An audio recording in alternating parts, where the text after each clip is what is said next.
Hi, good evening. Welcome. This is John Shook, and the show's called Humanist Matters here on the New Covenant Group, where we bring together all kinds of interesting people of different backgrounds, different levels of interest in religion, people with something to say about culture, about politics, about things that are going on important to us and hopefully to you. Tonight we have a guest that is near and dear to my heart because for a time we were co-workers. We were living in the same town of Buffalo, New York, not too long ago, but it seems like a while. Hi, Dan Riley. How are you? John Schick, I'm great. Good to talk to you, man. Now you're currently located in San Francisco. You got away from Buffalo pretty good there. That's about as far as you can get and stay in the States, huh? That is correct. I left about 3 years ago, and I was probably about halfway done with the book that we'll talk about today when I moved out here. But yeah, some distance probably helped me actually finish the book. Oh, I can understand that. I got some distance myself 3 years ago. I came down to the DC area and I've been having a blast down here. Lots of intellectual life, just like San Francisco has. So tell us a little bit about your story, Dan. You worked for the Center for Inquiry for a period of time, but you've seen a lot about the secular world broader than just from your cubicle there at the Center for Inquiry. How did you kind of get there and tell us a little bit about what you were able to do while you were there? Yeah. So I joined CFI a couple years after I graduated from college. I started in 2008 and left in 2011. So I was there for almost 3 years. And my interest the whole time was really to try to strengthen the secular movement at large. I think I probably was one of the people similar in the book who was very influenced by the way that technology could kind of connect people to talk about ideas. And the work I did with CFI was mostly organizing work. My official title was as a field organizer. So, most of the work was done in front of a computer, setting up groups and helping people with setting up groups and sending them packages with information about CFI and linking them up to our speakers bureau to get speakers to come to their campus to talk about church-state issues and other issues that are interesting to people that are involved in the secular movement. I was very interested in the way that the internet could, as I mentioned, just kind of connect groups of people at large to let them know that they weren't alone. Um, and that's primarily what I was hoping to do at my time at CFI. We would host an annual summer conference, which actually is how this book began. I was giving a very small speech, a very short speech one year in 2009, where I had met some of the people that were coming to the conference, and they all clearly had a story for how they had gotten there. Some of them were, I guess, raised in secular homes, but most of them weren't. Most of them had been very religious at one point in their life. And most of the books that was familiar with that told narrative stories of people generally started with people on a search for truth and on a search for trying to figure out their identity in the world. And they almost always ended with them finding Jesus or finding God. And the people that I came to find that I met at these conferences, they were students, they were young people. Had similar stories where they were searching for truth, they were searching for meaning, they were searching for a path in life that made sense to them, and they all ended up doing the opposite. They didn't find Jesus, they didn't find God. They found that if they were honest with themselves, they couldn't believe that stuff. Conversely, they ended up believing that those were mostly just made up stories, and then it was up to them to try to create their own meaning and their own identity and their own communities. And I kind of wanted to turn those Christian narrative stories on their head because I've always been interested in people and personal stories and why people make decisions that they do and why people identify with labels like they do. And so that was the genesis of the book. I got up in front of 60 students and I said, here's the idea for the book. I want to basically write your story about how you've come to this place.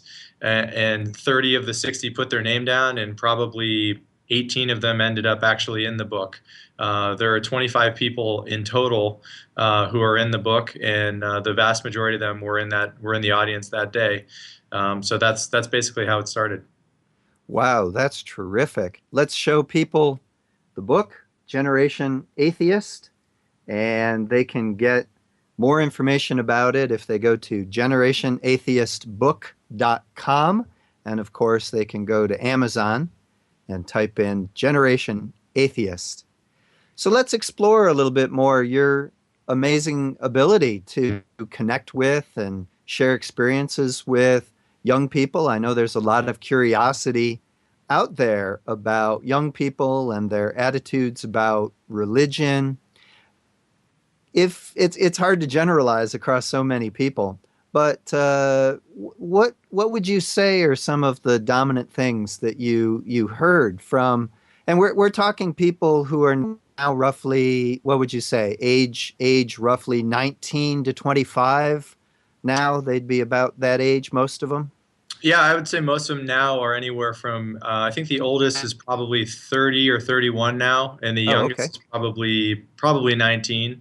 The majority of them were college students when I interviewed them. So, yeah, I would say the average age is probably about 25.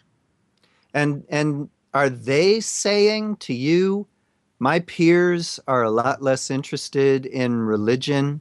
Is what you're hearing consistent with what we're also hearing from pollsters? That lack of interest in religion has been growing and is pretty striking among people around that age.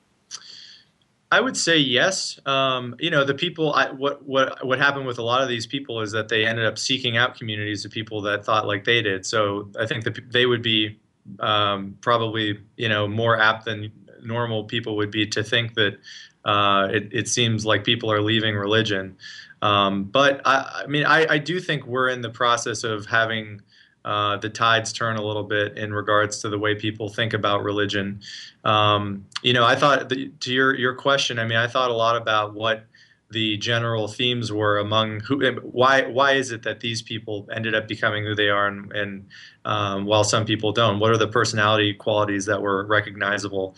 Um, I would say the major dominant quality in all of them was just curiosity about the world, um, and courage. I think a lot of them, and that was one of the things I wanted to kind of paint in the book, is that these are people the virtues that are generally associated with people who are religious, like courage, like having an open mind, like being interested in helping other people, are all virtues that basically everyone in the book had. And particularly with people who knew they were going to be potentially excommunicated from their families if they stuck to their guns and told the truth as they saw it. Those were stories that I thought would potentially very much resonate with people. But I would say curiosity. And then one of the other, interesting, I think, historical notes about the people in the book, this will be the first generation in history, first generation ever, who was young when the internet didn't exist, very young, but as they're sort of their minds are opening up to the world, have access to the internet. I mean, most of the people in the book can barely remember a time when you didn't have pretty much immediate access to all of the information in the world. Um, and I think that was one of the other things that all of them referenced the internet as being part of the process of them formulating their views about religion generally. Well, that makes sense. There's something about being Generation Internet that has been influential, as you say, about this also being a generation able to find like-minded people, overcome perhaps the isolation that they feel for not wanting to go to church and not feeling in sync with the way their families felt about religion, and all that information. Now we know though the internet's a place of chaos and confusion as much as reliable information. What kind of stories were you hearing from these folks about what they found on the internet? Because you can find a very brash and bold style of atheism just as much as you can find what might be called friendlier, more welcoming flavors of secularity. Yeah. So talk a little bit about what's out there for a typical 18-year-old. What do they see? What is really there easiest to pick up right away? Yeah, well, it's interesting you noted about the title of the book. I mean, Generation Internet was certainly something I think I considered at the time because that was one of the major trends throughout all of the 25 chapters.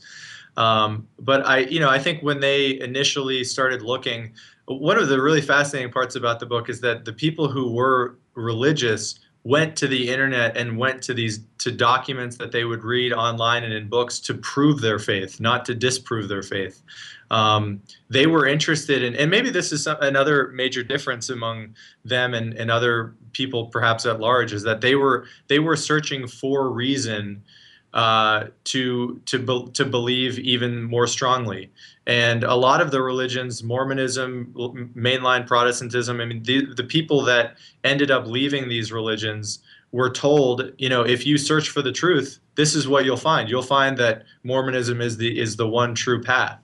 And I think another interesting trend, I think for most of them, the people that had a very, very deep drop off where they were excommunicated or they were really falling.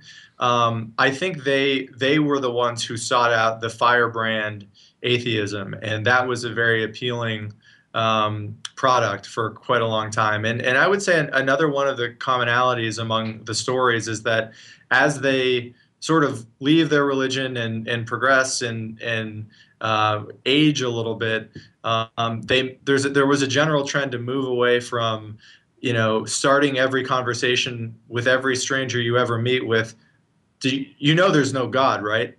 To taking it with a little easier. And I think that generally is probably because as they got more self-confident in their atheism, they didn't feel like they needed to bash it over the head of a lot of people. And for a lot of people that I actually talked to, they were able to tell me their stories about what it was like to be in a home with censored television and limited access to books and being taught a very right-wing version of Christianity, and that was pretty much your entire education, to now I'm thinking of one story in particular, her becoming an evolutionary biology professor.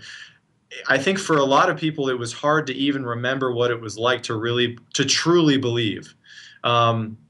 It's kind of like thinking back to the way you used to be. I mean, I think all these people would view them and their thinking as an evolutionary process of their minds, but it was difficult to really remember what it was like to truly believe in Jesus or truly believe in fill in the blank, because now that idea is just it's not a winning idea in their mind, and it hasn't been for so long. But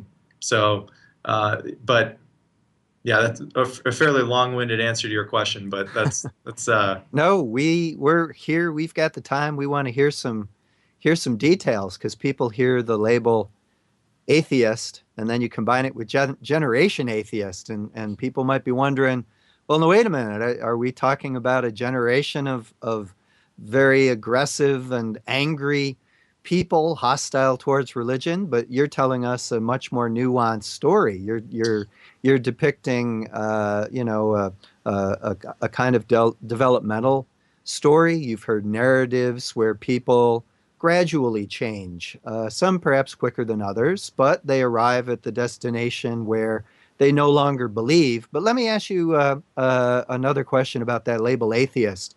Do you think it's true that everybody in your book would be comfortable with the label atheist? Would they say, "Yeah, I'm an atheist," or do they have other preferred labels? They would all. I think if you ask them point blank, if you ask them directly, do you consider yourself an atheist? I'm almost certain that 25 out of 25 would say yes. I do but I would also add to that wouldn't be their preferred label. I think a lot of the people in the book would prefer to be referred to as a humanist or a secular humanist, because I think that they think that is more telling of their value structure than them not believing in God. And you're right. I mean, the title of the book, I often joke with my mom that I tried to come up with a two-word title that would be the most uncomfortable thing for her to mention to her friends at the supermarket. because it's a striking combination of words, and it's a little bit hard to get out of your brain once you've heard it. But it is true that I think they all would say that they are all atheists, but the point of the book was really to put a human face on that label. And I think one of the reasons why I think, frankly, I've been an atheist probably since I was about 17, but it took me to be about 24 and 25 years old to be comfortable saying that out loud. And I think the reason for that is probably very similar to why people who were gay had a hard time saying they were gay for so long. Because if you don't have a model that you can follow, or you don't think that that opinion is going to be met with any degree of tolerance, you're just going to keep that within yourself. You're going to look for another label to, I would have said, I'm skeptical about religion, I'm non-religious, but if someone would have asked me point blank, are you an atheist? I think for a long time I would have backpedaled from that because I was afraid that they would immediately link me with being all of the straw man characters that are generally associated with being an atheist, which I never identified with being someone who didn't care about people, or didn't want to create a society in which people prospered, or was interested in treating people unfairly. That's just never been the way that I thought about myself. And what I hope is that misperception of atheists will change. And I think if and when it does, and I think there's reason to believe that is changing, more people will be comfortable saying, me too. And again, to make the parallel one last time, I think one of the major victories of the gay rights movement was getting gay people to put their hand up at the dinner table and say, well, that's me. You're talking about me, or you're talking about my friend, or you're talking about somebody I know. And I think the more you can do that, the more that idea will. There's polling data I give in presentations that I'm sure you've probably seen. When I give presentations, I put it up on a slide. Atheists are still some of the most distrusted people in the country. I think the polling question was, if they're a qualified atheist were running for qualified X, fill in the blank. If a qualified X were running for president, would you vote for them? And it's, man, black person, woman, Christian, Jewish person. Atheist is all the way at the bottom. It's like half of the people in the country would say they would vote for an atheist, when they probably have an uncle who's an atheist. They certainly know someone in their life that is probably just scared to tell them. And I think that's how you pop that bubble, is by making people more comfortable coming out and saying, what they think. Mm-hmm. That makes sense. That makes sense. So Generation Atheist, it's designed to focus in on people who clearly no longer believe, which, according to a sort of dictionary definition of atheism, they're atheists. They no longer believe in God. So that's straightforward enough. And each one has had to overcome, as you say, prejudices and stereotypes along the way that's maybe made them doubt a little bit whether or not they wanted to be known publicly as atheists individually. But let's talk about a little bit more about the way that each one of these, in their own way, was a leader. They were, a leader of an organization on campus that was obviously going to be a non-religious organization. Talk to us a little bit about what you heard from these people as they struggled with naming themselves publicly on campus. For example, what should the name of the campus organization be? Should it have a word like atheist in the title? Yeah. Generation agnostic doesn't really carry much, doesn't have much punch to it. But of course, there are other labels, as you know, free thought or rationalist, secular, lots of different terms. What were those conversations like? What were those internal debates or not so internal debates like for these leaders? What did you hear them saying about the importance of labels? Yeah, I think even though every person in the book is an atheist, they didn't all select that word to be used in the title of their campus group. So, for example, there's a funny story in the book by J.T. Eberhard about the creation of his group, which was the Church of the Flying Spaghetti Monster at Missouri State University. And before they were an officially recognized student group, he and I think a couple of the other founding members of the group would go around on campus writing the name of this of this group that wasn't even an official group on campus yet.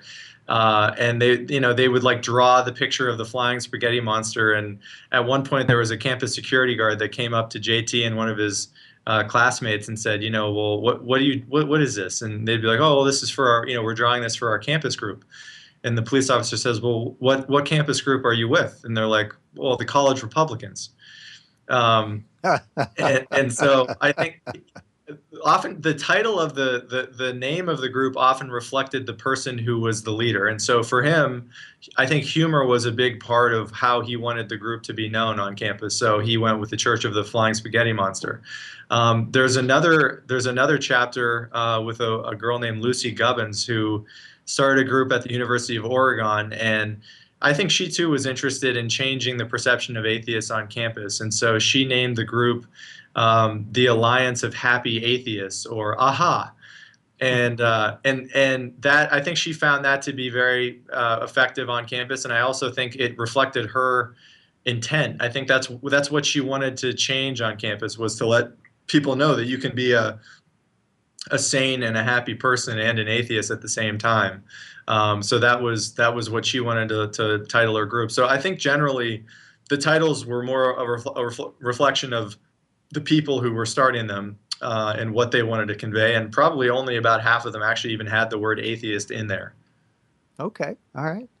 Well, that makes sense. A follow-up question to that.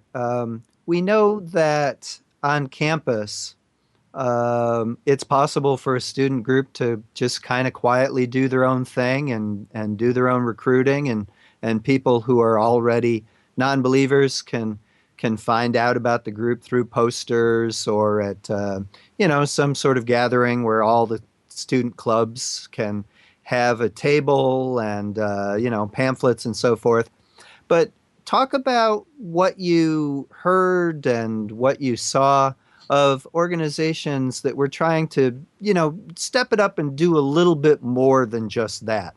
What sort of successful strategies did you hear about from campus groups that took it to the next level, tried to be more visible, perhaps a bit more provocative, perhaps, or organizations that actively sought out alliances with other groups, perhaps even other student groups that had a religious angle to them? Yeah, that's a great question. I think I think the major event that actually has been replicated at a variety of different campuses that has proven to be very meaningful to the participants and also quite effective on campus is it's like an Ask an Atheist forum, where these students will get up on a podium somewhere on campus and allow anyone in the student body to ask them a question about their beliefs or where they come from. I think those forums are generally, the aim of those forums is generally probably very similar to what I was trying to do with the book, which is to humanize people. And I think one of the other, I think, general signs of maybe more of a developed atheist, or someone who has sort of gotten, and I can't really blame them. I mean, a lot of people in the book went through a lot of pain and suffering on their way out, and it doesn't surprise me that they were attracted to more hostile literature and videos about religious people, and were more interested in firebrand atheism than they might otherwise be later in their life. But that, it seemed to me that as people got a little bit older and the more comfortable they were with the word atheist, they didn't ever say that they agreed with religion, but they were more apt to be interested in forming alliances with religious groups. There's I think the oldest guy in the book is Hemant Mehta, who has the Friendly Atheist blog, and is probably one of the more well-known public people who's in the book. And he was sort of reflecting on that. I mean, he was a college campus leader about 10 years ago, and he has stayed in the movement, obviously, and has been very active, was incredibly helpful for me personally when I was writing the book in a lot of ways. And he says in the book, he thinks, like I think everyone in the group thinks, and I think there's some measurements that bear this out, that the secular movement at large is getting more popular, and just the sheer number of secular college groups in the country has just gone crazy over the last few years. I think the day I joined CFI, we had 80 affiliated campus groups, and the day I left, there were 220. And I think the SSA Remarkable. now, yeah, I mean it's and that's not because I'm a great organizer. I just was sort Oh, don't of. be so modest. Well, look, I mean, I tried to work hard, but I also was riding a wave that I think is very Oh, real. I agree. The Uh, wave was very real, and it took all of our efforts just trying to stay on top of it and ride it, much less try to steer it a little bit.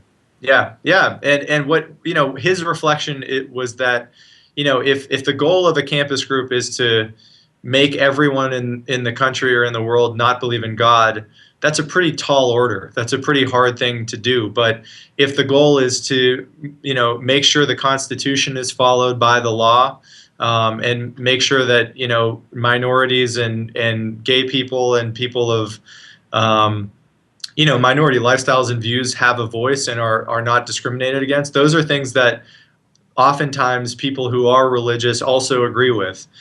He has a funny story because he wrote this book called I Sold My Soul on eBay. And it's basically a story of him going to all these churches in the country, and he wasn't raised as a Christian. He was raised as a Jain, and the only impressions he ever had of Christians were from The Simpsons because he never even went to church. He just thought all religious people were sort of like Ned Flanders. Oh Um, dear. and so he ended up going to these campuses or he ended up going to these church services, and what he found was that the people who were at these services, not all of them, but a lot of them, were probably more pissed at the Jerry Falwells of the world than he was, because they felt like he was besmirching their good name, that he was taking Christianity and turning it into this super right-wing political force that they had never identified with. I think the secular movement at large would be not that you ever have to concede that change your mind about what you believe about the nature of the universe, but I think organizing and forming alliances is something that I think would be very wise for people that are really trying to enact some change socially. Hmm. Hmm. Well, this generation atheist, they're going to be, boy, before we know it, just like us, getting older year by year. They're going to be, as a group, in another 10 years in their 30s and 40s. What's your feeling? What's your sense of their priorities? What do you think this soon to be almost middle-aged generation atheist is going to be like? Because they just really have had experiences a little bit different from us older folks. They've seen things, they're doing things that perhaps is not quite the style of their elders, and I think that's a good thing. Yeah. What is Generation Atheist going to be like in another 10 years when they start really having serious political power, serious Yeah. influence culturally? That's a fantastic question too. I mean, I've thought a lot. I've thought a lot about that, and I guess I would start the answer to that question by first saying, I know the book says Generation Atheist, but if you look at the polling data, there the percentage of people in that, even in my generation, that are atheists is still very small. It's something like 5%, but that 5% is up 4% over 5 years ago. So the numbers of just sheerly atheists are definitely increasing in the country, and they're increasing more in younger people than they are in people who are older. That being said, there are, talking about the secular generation, I mean, the number of people in my generation and the generation of the people in the book who are secular is also, I think, the highest ever recorded in American history. That's what I've And seen too. Yeah, and the yeah, numbers, it's amazing. yeah, and I think the younger you get, there's a study I recently was looking at that was distinguishing between older millennials and younger millennials, and I'm now in the older millennial category, and younger millennials are like 19 to 25 or something. They were even more secular than my cohort. Wow. So I mean, I think one of the perhaps one of the great gifts that the religious right has really given to the secular movement is their just firm opposition to gay marriage. I mean, one thing that is undeniable if you're in my age range and have gone to college and are generally connected to other people who have done the same, people who are going to probably vote in the country. It is very uncool to be against gay people. And that was definitely not the case a generation ago. And I think primarily the opposition that people who are my age who are seeing that who are opposed to gay rights are generally organized religious institutions. So I do generally think that on a political spectrum, those people, at least on social issues, certainly are more left leaning than they are right leaning. I think it's probably too early to tell what their economic perspectives will be. There's that old saying that people inevitably become more conservative economically as they get older. That may very well be the Right, case. right. But I think in terms of just general college graduates, my understanding is that this generation, it will end up being the most educated generation in American history. One can only hope that that will bring about more general tolerance for people at large. So, I wouldn't be that surprised if in 20 or 30 years the policies of the U.S. at large look a little bit more like Western Europe than they do now. And that's always been my general view of things too. So I'd be perfectly fine with that. Do you think that I don't like using the word militant atheism because the number of deaths due to militant atheism is still zero. Yeah. But more aggressive and outspoken atheism, or what might be called anti-theism, right? A high degree of emotional antipathy against religion.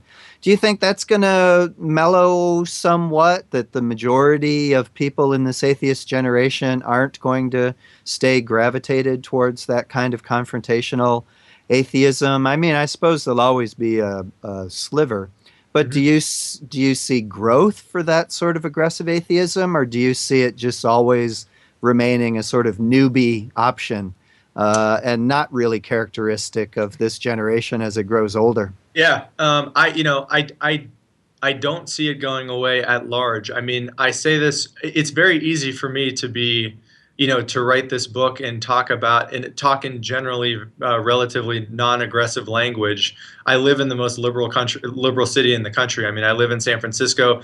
I'm just not, and I need to stay aware of that. I'm not around the sort of religious fervor that you get in a lot of the country. Being an atheist where I live now is not looked upon as a negative quality. That's the first time in my life, with the exception of working at CFI, that's ever also been the case. I think for people that are living in certain sections of the country who still have more of that firebrand atheism, I can completely understand that methodology. And there's a big part of me that hopes they never really quiet down, because I know personally I don't think I have the personality for that sort of confrontation. And I think as long as we each sort of recognize the importance of the other, then I think we'll be okay. I do think, again, there are some parallels that can probably be drawn to the gay rights movement or any major. I wouldn't say that the atheist movement at large is, as important or as widespread as a civil rights movement or the gay rights movement even. I think it's very important for a lot of reasons.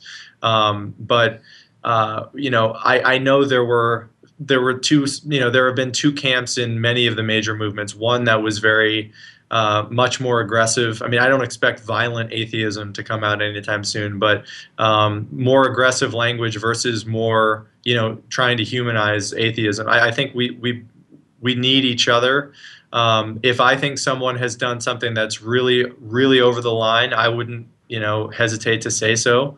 But I also recognize that there are a lot of things that religions do that are just awful and cause a lot of suffering. And saying, well, can't we all just get along? And well, don't you know atheists are people too? That's probably not I don't think I have it in me to go into situations like that and be the face of atheism or even be a part of those sort of conversations. I recognize they're very important. And another thing I recognized on my personal journey is that, as much as I sometimes find that sort of uh, watching hostile conversations to be uncomfortable. I watched a lot of Christopher Hitchens interviews, and they were damn influential on me. And I think I don't want to forget I respect his candor, and I don't have it in me to be that person. But I was glad that there was someone out there that would go toe to toe. Sometimes he said some stuff that I thought was really, could be out of line, but at the same time, he didn't pull any punches, and sometimes brutal honesty can do a lot more than just sort of finessing the issue. So, I think both sides are needed to be effective personally. Hmm. Hmm. Talk a little bit more about styles of leadership that you've been able to observe. Leaders of successful campus groups, people who have gone on perhaps to have a level of stature far above just their own campus, folks like Hammett and you mentioned J.T. Eberhard. Are there a couple of other stories that you want to maybe just outline here for us? Give us some further taste of all the amazing stories that are in your book. A couple of different leadership styles, a study in contrast, perhaps. What really caught your eye? Yeah, well, I mean, they all. I would say that they're all leaders, and I think they've all sort of found their niche. I think they all kind of know have found over time what they were good at, and then just kept at it. They kept doing it over and over again. So for somebody like JT, he's a great speaker and he gives a lot of talks. For Hammett, he's a great writer and he's incredibly persistent on blogging about information and keeping people informed. You mentioned JT. There couldn't be two more opposite general public philosophies than J.T. Eberhard and Chris Stedman, who's the last chapter in the book. JT's still, JT's from Arkansas. He lives in Kansas. He's. I think he's seen. Not that Chris hasn't, because I think Chris certainly has seen some of the more foul aspects of religion. But JT takes a very strong-headed, direct, aggressive approach to religious dialogue. And Chris, whose story is in the book, he wrote his own memoir, and I'm sure expands on the story of what he mentioned to me when I interviewed him for the book. But he was on track to really dedicate his life to Lutheranism, which is his was the religion in which he was raised. At the time he really got involved in the church, he was learning that he was gay, and at the time he was being told in Bible study classes and breakout sessions that if you're gay, you go immediately to hell and you get AIDS. So I think what he also sort of followed this path of left religion, became a really adamant atheist, militant atheist, talked about atheism all the time. He's always been into volunteerism, and he used to volunteer with a bunch of Muslims outside of his school in Minnesota, and he wouldn't even bring up religion with them. They would sometimes want to talk to him about their Muslim faith, their Islamic faith, and eventually, he felt like the best way to make progress for both atheists and Muslims was to talk and to try to form alliances. And I know he's gotten a lot of pushback from a lot of people in the atheist movement. I think probably JT among them, just for their general approaches to how you deal with those two different subjects. So, they're both, again, I would say they're both leaders. And what I wanted to do in the book was more write an active journalism, not like this is the better philosophy to him. I think everybody's going to figure out their own, what will make them comfortable. But I think they probably have had some maybe even public feuds over those subjects. But, they're each doing, I think, very generally valuable work for the movement at large. Oh, I couldn't agree more. Let no one say that atheism is about groupthink. We get into vigorous discussions over ideas and over putting those ideas into practice, probably even more thoughtfully and vigorously than you might find inside a typical Christian denomination. Yeah. Oh, and we were mentioning books. Might mention the name of Chris Stedman's book. It's also out. It's called Faithiest. A cute title, as you say, for somebody who's willing to go into interfaith work. I'm going to further tease the readers. I'm looking at the table of contents of the book. Yeah. I'm gonna throw out a name. Most of them are familiar to me. You know all of them. Tell us 2 sentences about who these people are and why they're important. I can't read all of them, but I'm Yeah. gonna hit a name here. Who's Jessica Alquist?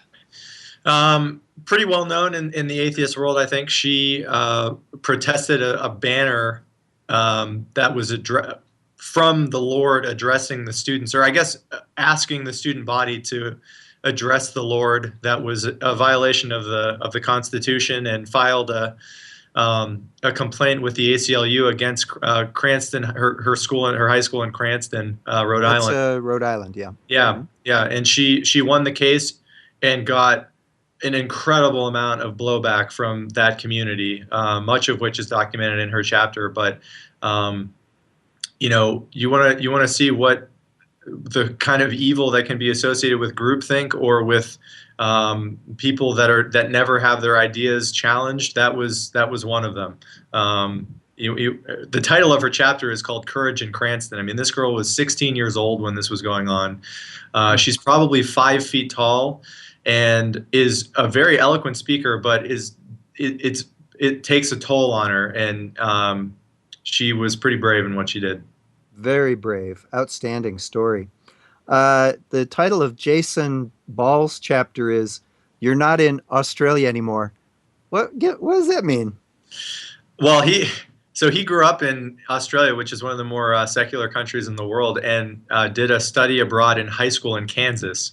So he lived in Topeka, and I think for the first time, kind of got a glimpse of what it's like to really be in a community of people who truly believe in very right-wing Christian ideas. So his experience there really spurred him to be an activist in the secular world. Wow, that's great. I'm just glancing down randomly. We can't do all the names, but this one caught my eye. The title of Lucy Gubbins' chapter is "Becoming a Happy Atheist." What's her deal? Yeah, well, anybody that knows Lucy would probably put happy as one of the first adjectives that What state was she in when she was active? Yeah, so she started the group at the University of Oregon. So she started the Alliance of Happy Atheists. That was her group, and that was her group. Okay, that was her group. Yeah, so she started this group, and also had a pretty long journey. She's the only person in the book who dabbled in the Wicca religion. She was raised in Tennessee, so she originally had some pretty right-wing Christian upbringings, and then moved to Wicca, and then left the Wicca faith, and became completely non-religious, and was interested in forming like a happy community of people who also didn't believe in God. Wow, that's terrific.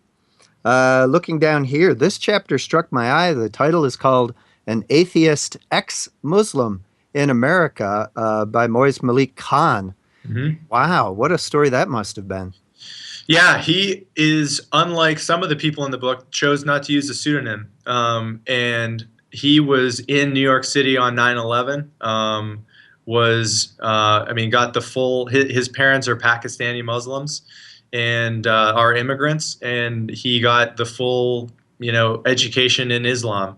I think, like me and like a lot of people in the book, exposure to certain books that were very popular 5 years ago or so, and also having access to YouTube and other debates really kind of changed his mind. Interesting thing about his chapter is he says in the book that he had almost no problem. He was the most religious of his relatives. He has like a ton of cousins in New York.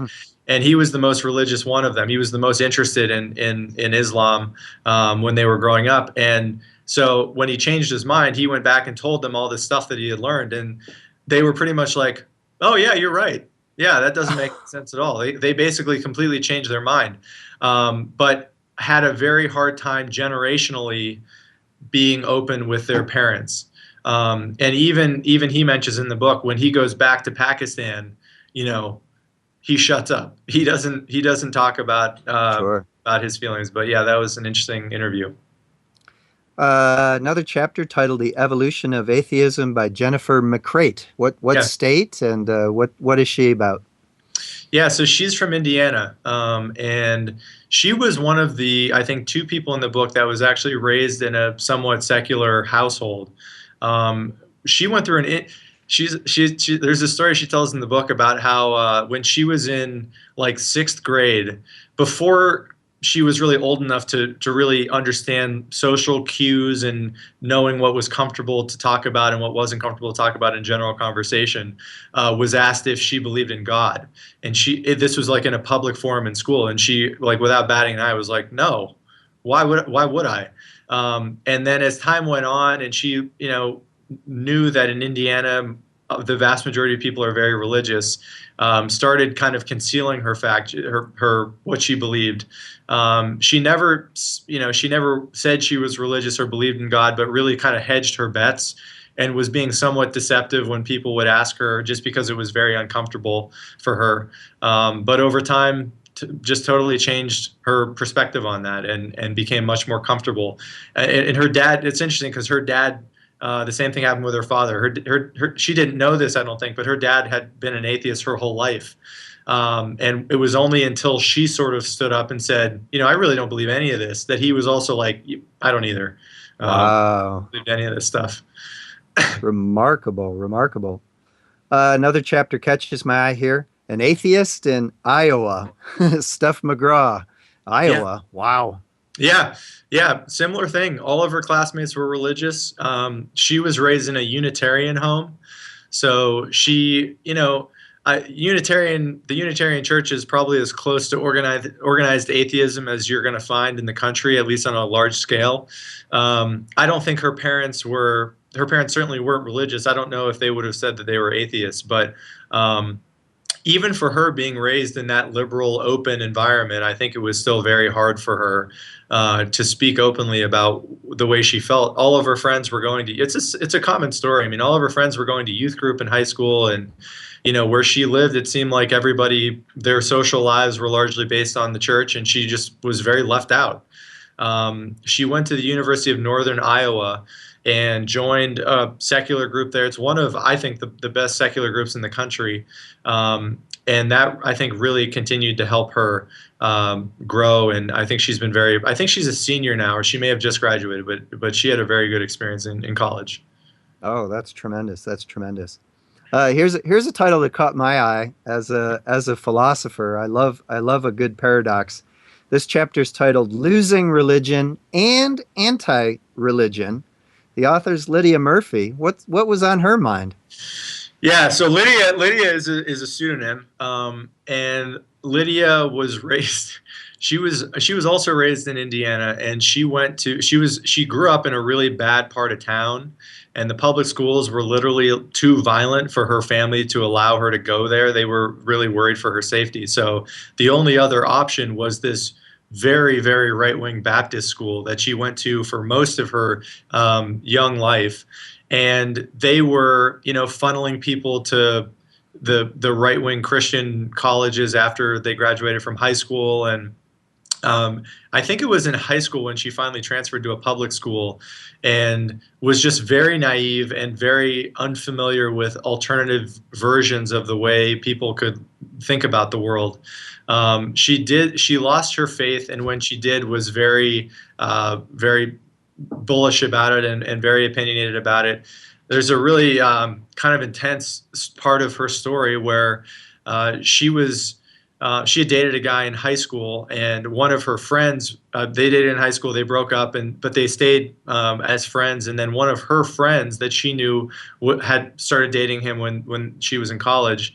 And when she was in college, she was literally on her way. This kid was always kind of a loose cannon. I think he was addicted to drugs and was just kind of always sort of on the cusp of doing something really dangerous or crazy. She was on her way to a meeting with her secular group in college when she got a phone call from one of her friends indicating that he committed suicide. And she showed up at the campus group, and she noted that there were always two Christian people who would come to the group to sort of have a presence to, you know, say, there are other ways other than atheism. You can come and talk to us if you're interested in Christianity. And she found that the only two people that were like emotionally competent enough to actually empathize with her situation were them. I